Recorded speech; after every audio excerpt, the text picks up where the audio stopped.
झूठे व्यक्ति की ऊंची आवाज सच्चे व्यक्ति को चुप करा देती है, परंतु सच्चे व्यक्ति का मौन झूठे व्यक्ति की जड़ें हिला देता है। नमस्कार, मैं हूं कमल श्रीमाली। आप सभी का बहुत बहुत स्वागत करता हूं आपके अपने चैनल में और बुध के मकर राशि में पुनः गोचर फल के इस विशेष एपिसोड में। यह एपिसोड आपकी राशि, नाम राशि अर्थात मून साइन पर आधारित है। चंचल ग्रह बुध आकाशीय मंत्रिमंडल का राजकुमार है, जिसे देवताओं के दूत के रूप में भी जाना जाता है।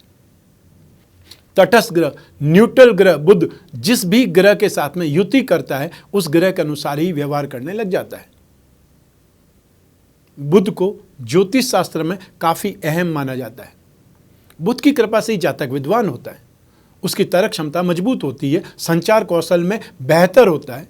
जब मन के कारक ग्रह चंद्रमा के साथ इनकी युति होती है तो ये जीवन में उल्लास लाता है। बुध ग्रह दसम भाव अर्थात कैरियर और फोर्थ हाउस सुख भाव का कारक होने के कारण व्यक्ति के जीवन में सुख, वैभव, मान सम्मान और संपत्ति आदि प्रदान करते हैं। बुध के नेगेटिव होने से मेमोरी में कमी, सिरदर्द, माइग्रेन, स्किन प्रॉब्लम, पिगमेंटेशन से संबंधित प्रॉब्लम, वाइट स्पॉट्स, ये सब कुछ हो सकते हैं। थ्रोट प्रॉब्लम होती है या जो मांसपेशियों का दर्द होता है, पिंडलियों का दर्द होता है, वो ज़्यादा परेशान करता है। तो एक बार फिर से बुध ग्रह 11 मार्च से लगा करके 1 अप्रैल तक कुंभ राशि में गतिशील रहेंगे। तो आइए देखते हैं कि कुंभ राशि में बुध का गोचर आपको क्या प्रभाव देने वाला है। आरंभ करते हैं मेष राशि से। बुध का आपकी राशि से 11th हाउस में गोचरवश प्रवेश होगा। इससे स्वास्थ्य में सुख, फाइनेंशियली गेन और यश की प्राप्ति होगी। मित्रों और फैमिली मेंबर से अच्छी मेल मुलाकात बनेगी, उनसे सुख मिलेगा। संतान प्राप्ति की अर्थात गर्भ धारण होने की खुशखबरी मिलने की संभावना है। शुभ कार्यों में प्रवृत्ति बढ़ेगी। आइए अब बात करें वृषभ राशि की। बुध का आपकी राशि से 10वें भाव में गोचरवश प्रवेश होगा। किसी नए पद की आपको प्राप्ति हो सकती है। जिन लोगों के पास जॉब नहीं उनको जॉब मिल सकती है और जो लोग अपनी जॉब को स्विच चाहते हैं उनको स्विच ओवर मिल सकता है। शत्रुओं की हार होगी। कामकाज में प्रगति की राह दिखाई देगी और इंप्रूवमेंट मिलेगा। मानसिक सुख शांति के साथ ही साथ घर परिवार का शानदार सुख भी आपको प्राप्त होगा। मान सम्मान तो मिलेगा ही और कामकाज में भी सफलता मिलेगी। आपके द्वारा सोसाइटी में जनहित के कार्य भी हो सकते हैं। आइए अब बात करें मिथुन राशि की। बुध का आपकी राशि से 9th हाउस में गोचरवश प्रवेश होगा। इससे दुख, पश्चाताप, पीड़ा या सभी कार्यों में विघ्न आने लगेंगे। यदि इस समय काल में यात्रा होती है तो यात्रा में असुविधा भी होगी और खर्च भी बहुत ज़्यादा होगा और हो सकता है लॉस भी हो। रुपए पैसे और मान सम्मान की हानि होना भी संभव है। अपने भाई बंधुओं से, परिवारजनों से, फ्रेंड सर्कल में मतभेद या विरोध होता रहेगा। और ऐसे ही समय काल में व्यक्ति धर्म की बातों में कमियां निकालता है, धार्मिक कामकाज की बुराई करने का प्रयास करता है और फिर उस व्यक्ति की निंदा होती है। ऐसी स्थिति से बचने का प्रयास कीजिएगा। अब बात करते हैं कर्क राशि की। बुध का आपकी राशि से 8th हाउस में 8वें भाव में गोचरवश प्रवेश होगा और इससे फाइनेंशियली गेन तथा संतान को सुख और संतान को सफलता प्राप्त होगी। अपने विरोधियों पर, कॉम्पिटिटर्स पर विजय मिलेगी या उन पर कंट्रोल होगा और हर कार्य में, हर सेक्टर में सक्सेस मिलेगी और इससे आप बहुत ज़्यादा खुश होंगे। प्रसन्नता आपको बहुत ज़्यादा होगी और कॉन्फिडेंस बहुत शानदार बढ़ जाएगा। आपकी फाइनेंशियली और सोशल लाइफ में इंप्रूवमेंट जबरदस्त आएगा। अब बात करते हैं सिंह राशि की।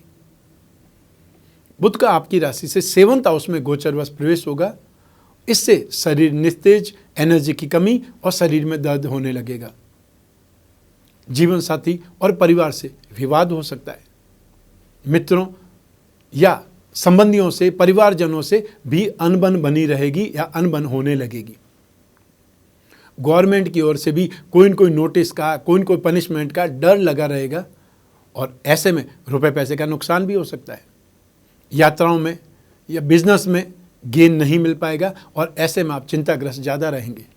लेकिन चिंता करने से समस्या का समाधान नहीं होता है। पॉजिटिव रहिए, सोच विचार को बढ़ा रखिए, ऊंचा सोचिए और आगे की सोचिए, क्योंकि ये जो गोचर है ये टेम्परेरी है। हमेशा ग्रह बदलते रहते हैं।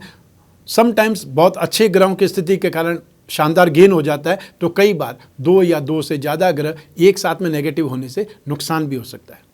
आइए अब बात करें कन्या राशि की। बुध का आपकी राशि से रोग भाव में 6th हाउस में गोचरवश प्रवेश होगा।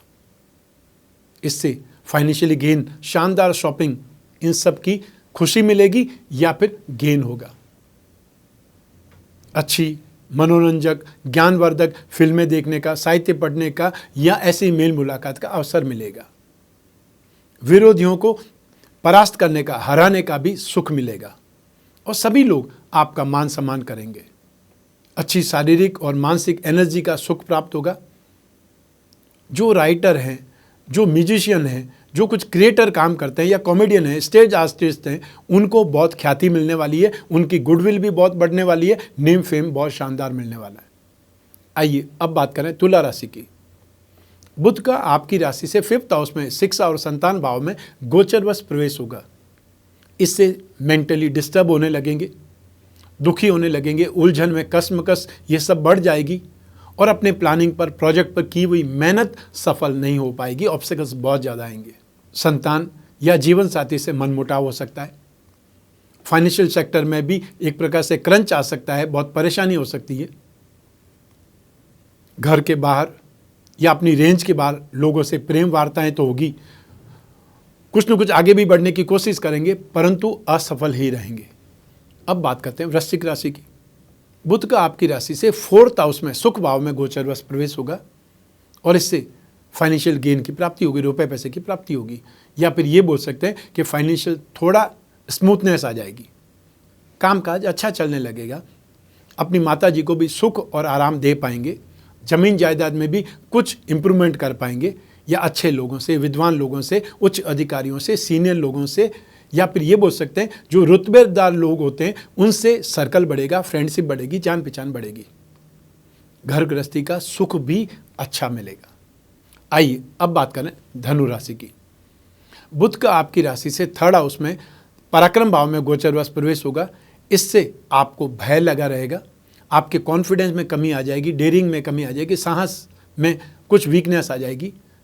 परिवार और खानदान वालों से भी आपका विवाद बढ़ जाएगा और इससे फाइनेंशियल लॉस हो सकता है और हो सकता है डर के मारे आप इधर इधर भागते रह सकते हैं, लेकिन अंततः आपको सही गाइडेंस मिल जाएगी और उससे राहत भी मिलेगी, नए नए फ्रेंड्स भी बनेंगे।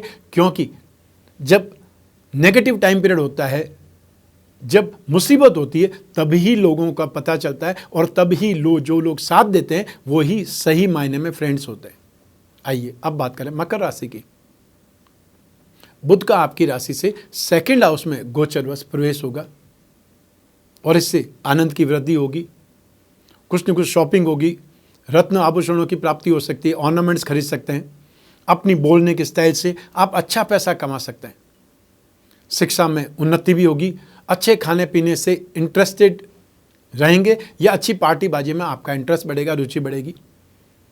नई नई जगह पर आप खाना खाएंगे या फिर ऐसी जगह पे जाकर के एंजॉय करने की कोशिश करेंगे जो नई नई डेवलप हुई है। फ्रेंड्स से, संबंधियों से, परिवारजनों से आर्थिक सपोर्ट भी मिल सकता है यदि कोई प्रोजेक्ट लगाना चाहते हैं तो। अब बात करते हैं कुंभ राशि की। बुध का आपकी राशि में ही गोचरवश प्रवेश होगा और इससे दूसरों की निंदा करने में, चुगलखोरी में ही आपका समय व्यतीत होने लगेगा और बहुत से लोग अभद्र भाषा का, गलत शब्दों का प्रयोग कर सकते हैं, चयन कर सकते हैं। फाइनेंशियली लॉस या बंधन का भी भय हो सकता है। छोटे मोटे विवादों के कारण फाइनेंशियली लॉस हो सकता है। ऐसे में आपका आदर सत्कार नहीं होगा और अपने परिवारजनों को भी फाइनेंशियली लॉस उठाना पड़ सकता है या मुसीबत में आना पड़ सकता है, मुसीबत झेलनी पड़ सकती है। और इस समय की गई यात्रा भी असुविधापूर्ण ढंग से पूरी होगी और यात्रा का उद्देश्य भी पूरा नहीं होगा। अब बात करते हैं मीन राशि की। बुध का आपकी राशि से 12th हाउस में एक्सपेंसेस भाव में गोचरवश प्रवेश होगा। इससे आर्थिक संकट तथा आपके सुख सुविधाओं में, आराम में खलल पड़ेगा, कमी आएगी। अपने परिवार वालों से अनबन हो सकती है, मनमुटाव हो सकता है, मतभेद हो सकता है, मन में दुख, संताप रहेगा। वाद विवाद के कारण कामकाज में व्यवधान आने लगेंगे। अपने कॉम्पिटिटर से, विरोधियों से अपमान या हार मिल सकती है। स्वास्थ्य में और एजुकेशन में समस्याएं मिलने लगेगी, समस्याएं निरंतर बढ़ने लगेगी। आइए अब बात कर रहे हैं बुध के उपाय, क्योंकि हर राशि के लिए तो बुध का गोचर शुभ नहीं होगा। बहुत सी राशियों के लिए शुभ होगा, लेकिन बहुत सी राशियों के लिए अशुभ भी होगा। तो ये जो राशिफल मैंने बताया गोचर के अनुसार, यदि आपकी राशि के लिए बुध नेगेटिव फल दे रहा है तो आपको उपाय जरूर करने चाहिए, लेकिन आपको यदि पॉजिटिव दे रहा है तब भी उपाय करेंगे तो और ज़्यादा पॉजिटिविटी में वृद्धि हो जाएगी, अर्थात मीठा और मीठा हो सकता है, उसका आपको फायदा मिलेगा। तो सबसे पहले उपाय में नित्य गणपति जी की या विष्णु जी की पूजा उपासना करनी चाहिए। चाहे तो गणपति चालीसा का पाठ करें, विष्णु चालीसा का पाठ करें, गणपति अथर्वशीष का पाठ करें, या ओम गंग गणपति नमः इस मंत्र का ही जाप करना पर्याप्त है। और विष्णु के लिए ओम नमो भगवते वासुदेवाय इस मंत्र का जाप कर सकते हैं।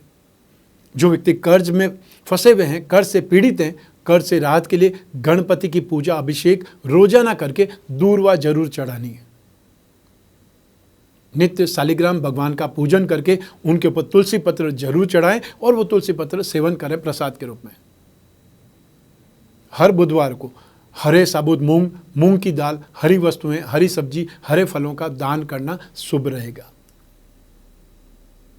अष्टविनायक कवच गणपति के लिए और विष्णु भगवान के लिए दशावतार विष्णु कवच धारण कर सकते हैं, या दोनों को एक साथ में बना करके भी धारण कर सकते हैं। और आने वाले समय में 11 मार्च 2021 को महाशिवरात्रि का विशेष पर्व है। उस समय काल में, उस विशेष मुहूर्त में हम आपके लिए कवच का निर्माण करने वाले हैं। तो आप समय पर अपना विचार भी बता सकते हैं, जिससे आप अपने लिए अष्टविनायक कवच, दशावतार विष्णु कवच या दोनों का कंबाइंड कवच बनवा करके धारण कर सकते हैं। ये था आपकी राशि के अनुसार बुध का एक बार फिर से कुंभ राशि में गोचर फल। आपको यह एपिसोड कैसा लगा हमें कमेंट बॉक्स में जरूर बताइएगा। ये सिर्फ आपकी राशि के अनुसार गोचर फल है, लेकिन आपकी अपनी जन्म कुंडली में बुध की क्या पोजीशन है, बुध कितने डिग्री का है, नवांश में उनकी स्थिति क्या है, कौन सी दशा चल रही है, इन सभी का इम्पैक्ट आपके जीवन पर या समय काल पर पड़ता है। क्योंकि एक ग्रह का गोचर है, ठीक इसी के आसपास भी सूर्य भी बदलने वाला, शुक्र भी बदलने वाला है। ये सब ग्रह अपना अपना काम करेंगे। अर्थात मान लीजिए कोई राशि के लिए, तुला राशि के लिए, मिथुन राशि के लिए शनि का ढैया चल रहा है और उस समय बुध भी नेगेटिव स्थिति में आ जाएगा तो और ज़्यादा नुकसान वाली स्थिति हो सकती है।